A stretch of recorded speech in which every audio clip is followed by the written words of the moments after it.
Good morning. Good morning, Melanie. Good morning, Staluta. Good morning, Morning, Anand. everyone. Please leave in the chat where you are from. Hello. Hello, James. Thank you for joining us today. We have an amazing guest today who would be sharing with us her experience. She's Melanie Weller. She's a healthcare professional. She's author and speaker, and she teaches others how to use the invisible to get visible results. I love that. And live in fearless presence. Her body to mind approach for unlocking courage, confidence, and charisma in the board room, in the Zoom room, and in front of your mother in her website, melanieweller.com. I love that introduction, by the way. Thank you so much, So Anand and Salita. I would love, Melanie, from you to present yourself and to tell us about you and how did you get into this path of helping others turn their invisible into visible, because we would like also to turn our invisible into visible Yeah. today. And I think many of our audience members also are wanting to do that. And that was the reason why we chose this topic, right? Because so many of us deal with this thing of wanting to shrink ourselves and stay there as little and as small as possible. So, Oh good yeah. morning, everyone. Good Well, morning, Uni. I Please. will say I've been in a I feel more like this path found me than I found it at some level, but where it really all came, uh, or where I was forced to really reconcile with it was in the midst of my own proverbial midlife crisis in my early 40s, when my body was falling apart and my marriage started to struggle, and I had a professional lawsuit against myself, or against me. And so then it was like, well, what am I going to do if I lose my license, and who am I if I'm not a physical therapist? And like I've been a physical therapist or athletic trainer for like now for 30 years, and so Wow. like this was my entire identity. This is always what I wanted to do. It was just and so it was a big identity crisis. And I've as a physical therapist, I branded myself for a long time as a stress management expert. And I love the title, like your topic, The Path to Resilience, because my clinical expertise has been working with the vagus nerve as a pinch nerve in the body and really helping people build resilience within their bodies. And uh, and so this was, things really started to fall apart, and this was my opportunity to discover my own resilience uh, in a new way. And I have been a collector of credentials. I have a lot of letters after my name, and I can see now that I really collected a lot of those out of an like this need that I wasn't this thing that I wasn't good enough, that I needed to validate who I was and what I did at a bigger level, that I wasn't just good at what I do because of who I am. And uh and and that's been really probably that kind of competence wound is probably the biggest one that I've healed, that I get to be competent, that the letters, like, they're not like they do. I mean, they give validity and they give me a place, I understand the credibility, but that I see a lot of people out doing amazing things that don't have tons of letters after their name, that you're just, and your magic is, even if it's all explained scientifically, is so much because you showed up with your tactical knowledge and those soft skills, that esoteric part of yourself. And I really, in the midst of this crisis, I really did a deep dive into the esoterics of who I am, and did a lot of reading, and really have been able to put kind of those technical and esoteric parts together in our bodies in a very clinical way, to talk about how we hold stress and trauma so specifically, and how that stress, how we're holding stress and trauma in our body distorts our mindsets and our mental health in addition to our physical health. Yeah. Well, Thank you. Yeah, thank you for thank you sharing for that. And just sharing. yeah, just wanted to acknowledge everyone who jumped in with us live. Please, guys, type in the comments below where are you watching us from as well. Good morning, Samira. Good morning, Bubakar. We have Benaisa again, Marco, Harish, James. Good morning, everyone. Thank you for tuning in. Thank you for sharing how you got into this work and how it found you and how the life circumstances brought you to work and to showing up for everyone. Please, Hannah, what were you planning on asking? Yeah, because I'm just concerned. Because this is something that I also experienced in my life, trying to find value within me, and then because I was feeling that I was not worthy enough, and I just want to know, I mean, for the people who are listening to us and maybe experiencing the same thing, and they are today like eager to hear from you, how they can turn that invisible into visible. This is really, really great. I mean, just talking about it, I mean, everyone would be excited. Okay, today I am struggling with confidence and about seeing my inner value. So what would be the first step for me to turn that into visible? So what would you say? Oh, well, I think I'll say the first step really is like, I often do this as a drawing exercise. And for people that are watching, if you want to do this as a drawing exercise, please follow along. So I'll That's teach great. this. And so like, when you imagine that your piece of paper is divided into 3 sections. So on the left side, draw how you see yourself right now. And on the right side, draw how you look with fearless presence, or how you would like to look, what your goal is. And then that space in the middle, draw what's does the road or bridge look like between those 2 places? What obstacles are there? Is it a steep hill? Is it a broken road, or zigzagged, or do you have to tunnel through a mountain? Draw however that feels to you. And as a movement expert, one of the things that it continually blows my mind, but I can explain all the science behind it as well, but is how powerful using imagery and symbolism is in our bodies. And story. We're really wired for story. I would even say we're made of story. And I have, and medicine is totally missing out on the use of storytelling and imagery in medicine, because it's such an incredible tool.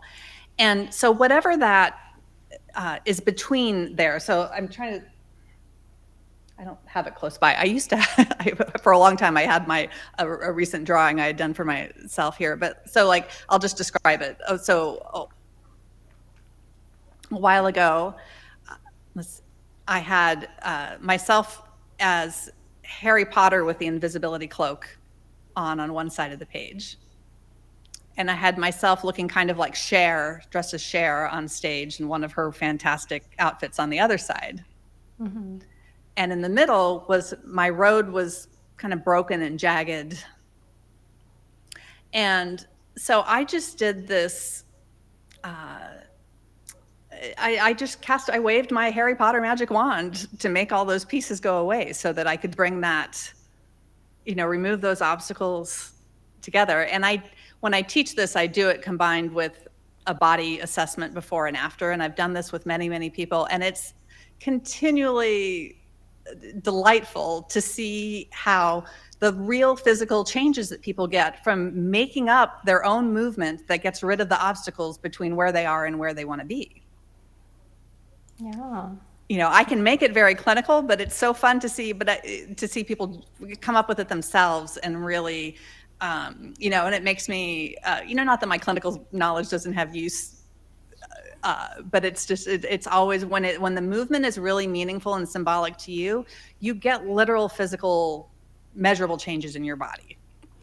And it's so true. And us as coaches, we do work with imagery quite a lot. And one of the reasons why coaching is so powerful is because instead of the client being told what to do, the client has his or her own insights. And as for teams as well, it's like the people come with their own insights, with their own solutions to their problems, and in your case, with their own movement to overcome whatever and to achieve, which also has effects on the body. So this is a really powerful thing in coaching and in helping people move forward and overcome obstacles. And I think we've all experienced that with clients. So in one yeah. form or the other, using imagery and having people come up with their own solutions.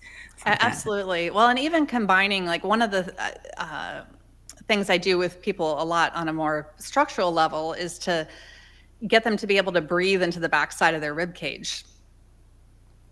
And part of the clinical rationale for that is that it decompresses the vagus nerve on the backside of the body because of how it goes, the compartments of the chest through which it travels. And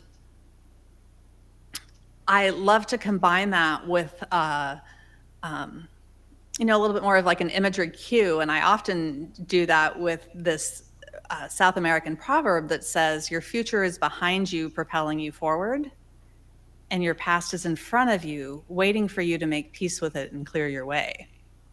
Love it. And that as people breathe into the backside of their body, they're also connecting with their future, and that the universe has their back, and that they don't have to go chase what they desire, because that's really stressful and anxiety inducing. Yeah. I'm just curious because I'm sure that there are always people who are very stuck in their minds. I mean, the exercise you share with us is really wonderful, and I hope that people can do it for themselves. So, what would you say, Melanie, for the people who maybe are able to do that practice, but they are so busy in their mind and they're unable to get into motion and take action accordingly. So how to get from that mindset, busy thinking that maybe they cannot, it's impossible, it doesn't work for them, into starting practicing or taking actions in line with what they want. So we know that stress and trauma, the things that impair our resilience, Yes. are always affect the voice and the breath. And our vocal cords and diaphragms are horizontally oriented in our bodies. And we have other horizontal structures that when they get compressed, or when we get limited in rotation, which is that horizontal plane in our bodies, nobody gets stressed or traumatized and sachets down the hall, with really great arm swing. Like, we all lock up and freeze. Yes.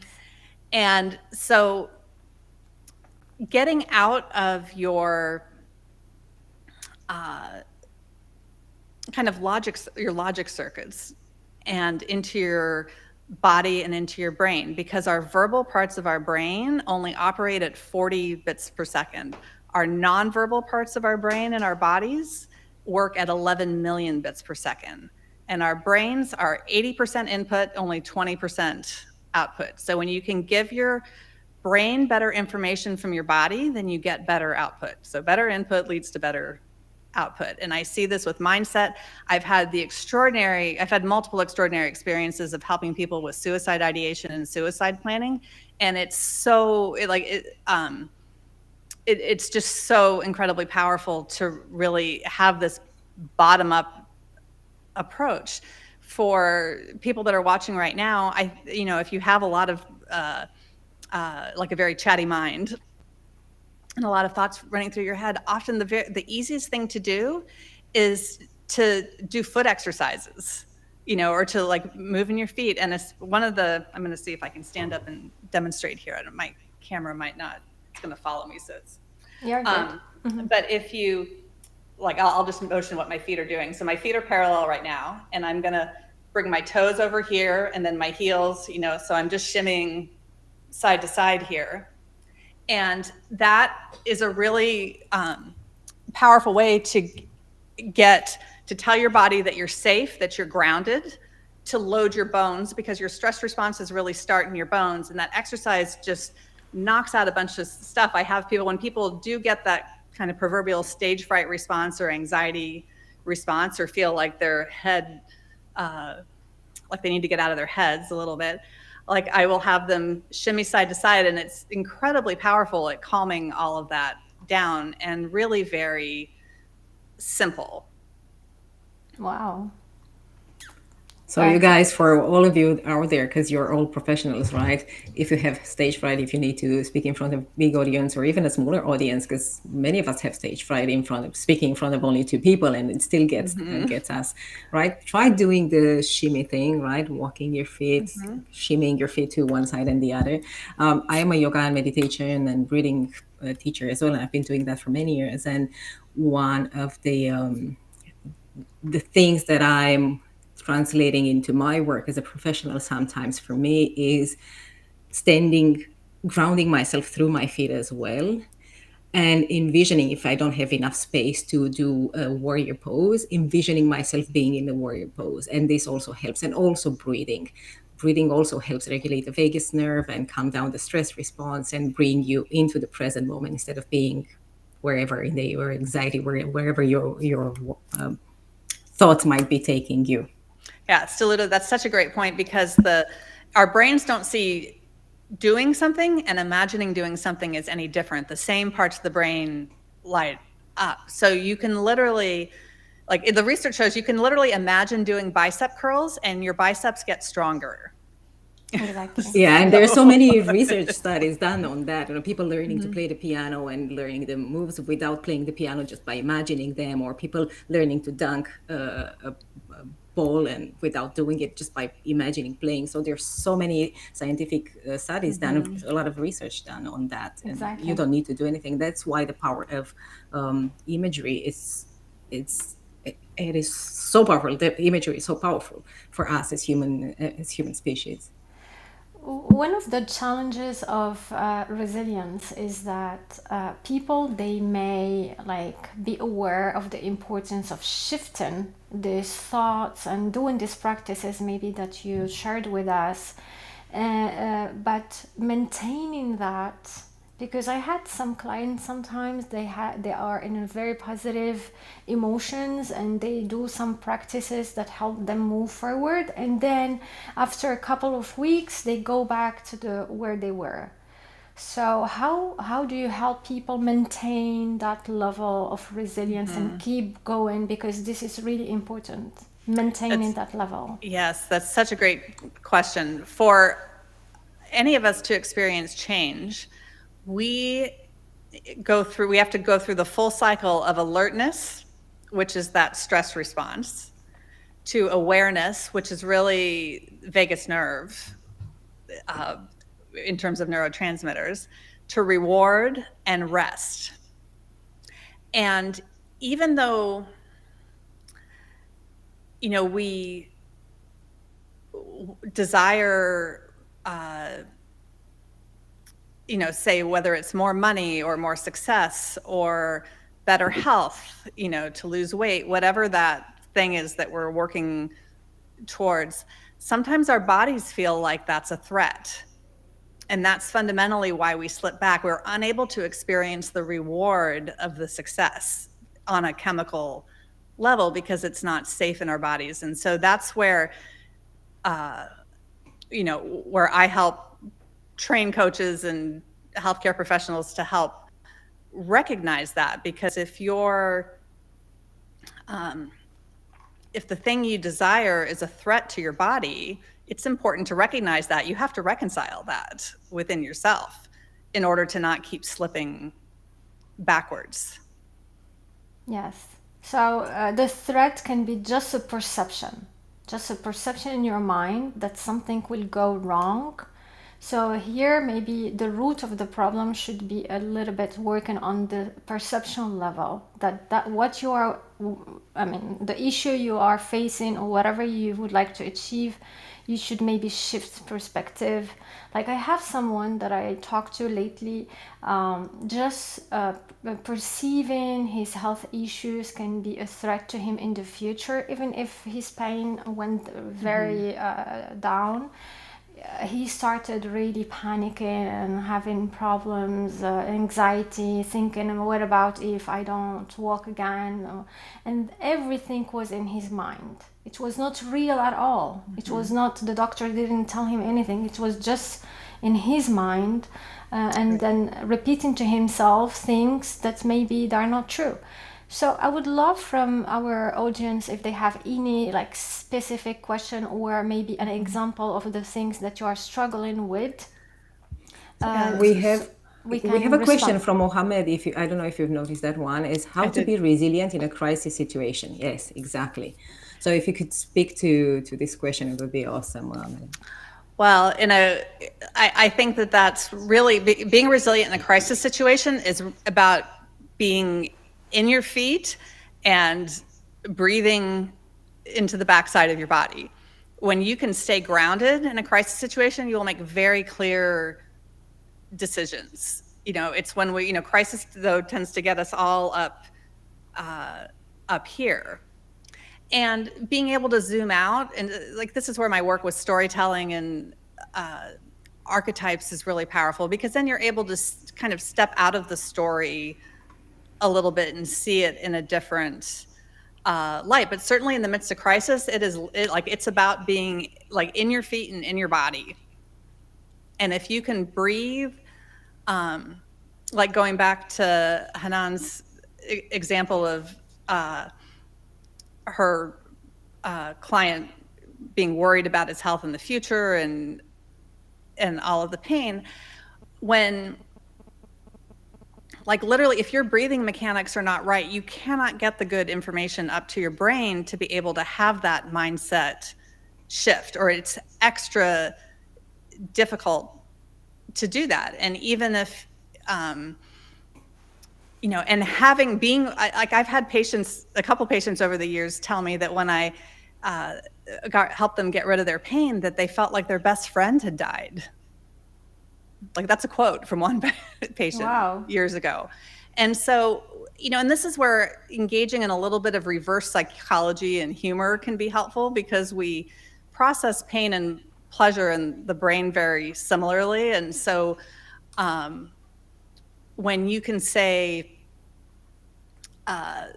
like I really to say like, oh no, if only there was something I could do to stop the inevitable arrival of my pain-free body. This is so awful. Yeah. And you can put those statements next to each other, and really start to feel into like the pleasure of getting what you consciously don't want, because at some part of you is really enjoying that. And you can be really silly and playful and fun with all of that, kind of treat it sort of like a heckler at a comedy club, like I dare my pain to leave me. I dare you, and that you can kind of tease it a little bit like that. And that starts to really rewire the circuits and beliefs around it. Well, Melanie, this is for you. I am a big fan of Melanie's work and her knowledge. Thanks for organizing this event. Thank you. Thank you, Lou. It's good to see you here. Thank you for being here. Thank you. One of the common reactions that we all do sometimes, and I was there, is that when we are in a crisis, we keep ourselves very busy. And we think this is the best way to escape from our problems. I was really there and thinking that being so busy and focusing on my goals and taking actions is something good for me. And after many years, I realized that, okay, that was good because that kept me busy and focused, but the problem was still there because I was suppressing emotions. Can you further discuss this? Sure. Yeah. I grew up with a mother that was pathologically busy, and I certainly used that as a very effective strategy. I learned to become a great cook as a trauma response. I That's great. I to can keep relate to myself that. busy. Good for you. And so, yeah, I think that uh, finding something. I mean, this is where meditation is obviously very helpful, and mindfulness, and like it's very important. When you're stressed or traumatized at a certain level, though, sometimes it can be really hard to slow down. Like, telling somebody to meditate is, can become an exercise in frustration for them. Then they're not going to go do something, that doesn't inspire them to want to continue to do it. But I think that finding something rhythmic, at least, even if that's just walking, and walking without holding your phone or wearing a watch, or, that finding something, to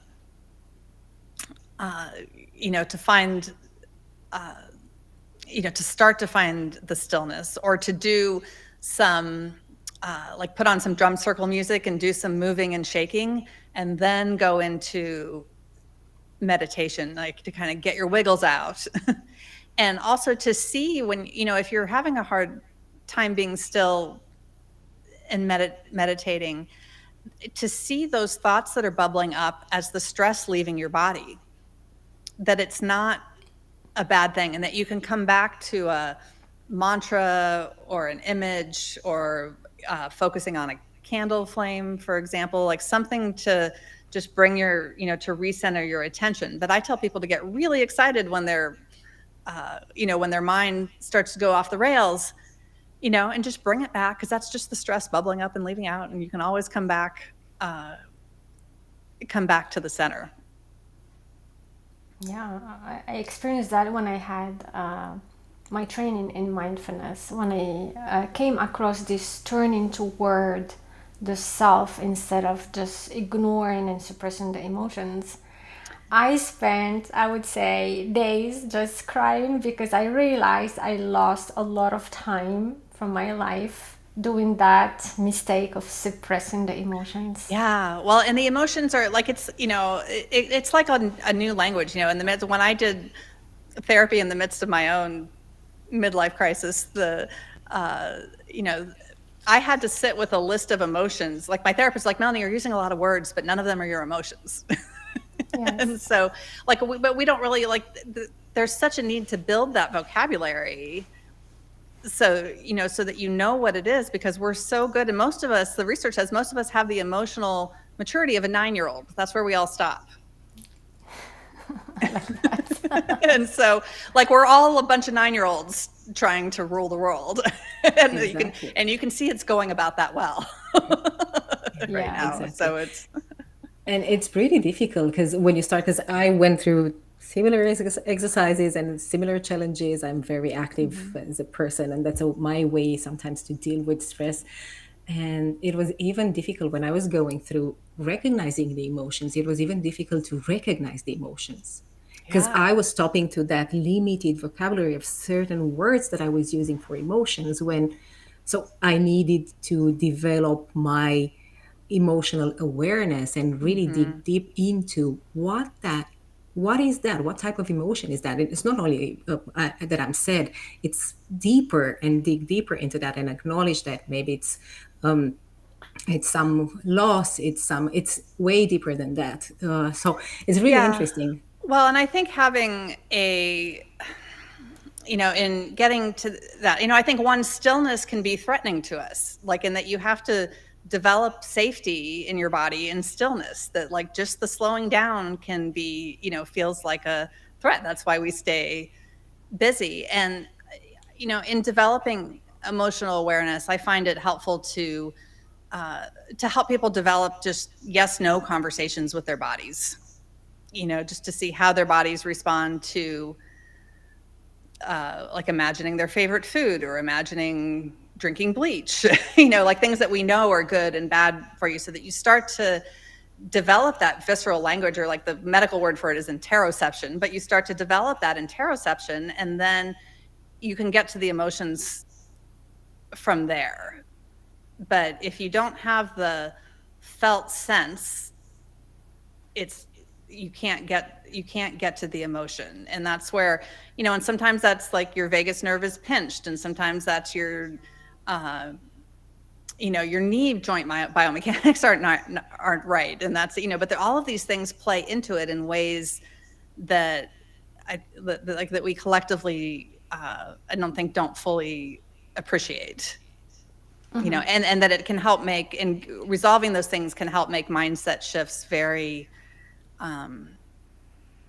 make them faster, and also addressing it in a group setting versus a one-on-one setting can make it faster too, because you always see yourself in someone else, and it's and you get kind of the power of everybody else's mindsets to support you through it, and that makes a huge difference. You get much bigger changes in a group. Well, thank you, Melanie. We have a last question. We will try to answer it quickly because we are almost. So here again, Mohammed, thank you so much for sharing this question, because maybe other people can relate to that, because we all experience tough emotions sometimes. So how have you some image karma tools that can use to deal with the tough emotions? Yeah. Well, I'll say, as a since I talk a lot about fearless presence and have a lion as part of my logo, you can imagine that you have your courage, your lion. You can imagine that in your heart, or even in your voice, or even in your head, but especially your heart, is just to imagine, see what you're checking on your lion, and see what he or she looks like, and what do they need. And the beautiful thing about imagery is, if your lion needs whether it needs an apple pie or a hug, or like your grandmother's necklace, or something like that, you can literally just imagine handing that to your lion, and you've done the healing yourself. So I personally really think in terms of fearless presence and that lion imagery, but you could really do that with you can pick your favorite animal and do that too. What is check in on how it's feeling, where it is, and give it the medicine that it's asking for. Yeah. Well, thank you. Thank you, Mohammed. I would just go through here some comments. Well, I just want to acknowledge a little bit. Thank you, James. Thank you, Samira from Morocco. I appreciate your connections. She said that she has difficulty understanding English. So I'm sorry. Hello. Yeah, we have another one from Boubker from Morocco. We have Esma also. So thank you, everyone. I am sorry I cannot go through everyone here listening to us. I would like just to thank you for being present, for your questions, for your support. So what would be the last thing, Emily, to share with our audience? Like, if you have to give advice or steps for the people who are struggling with the getting into the resilience path, what would you say?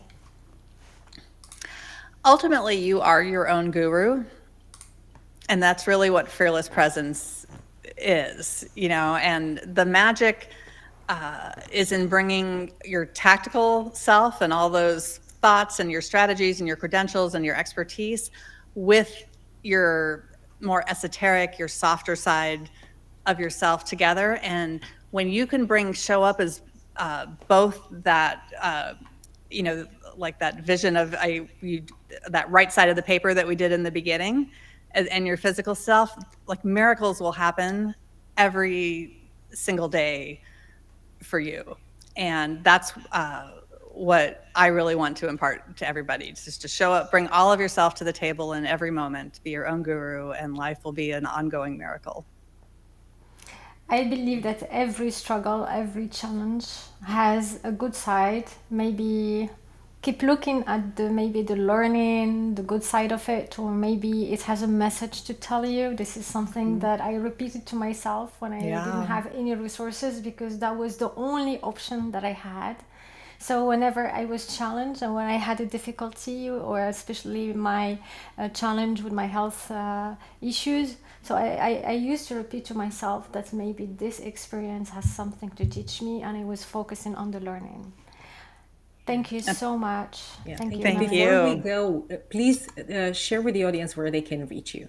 Oh, my website is my name, melanieweller.com. And there is a workbook, 6 Steps to Fearless Presence, that's free on the website if you are interested in more. And please reach out to me. I love to hear from people. So I'm here.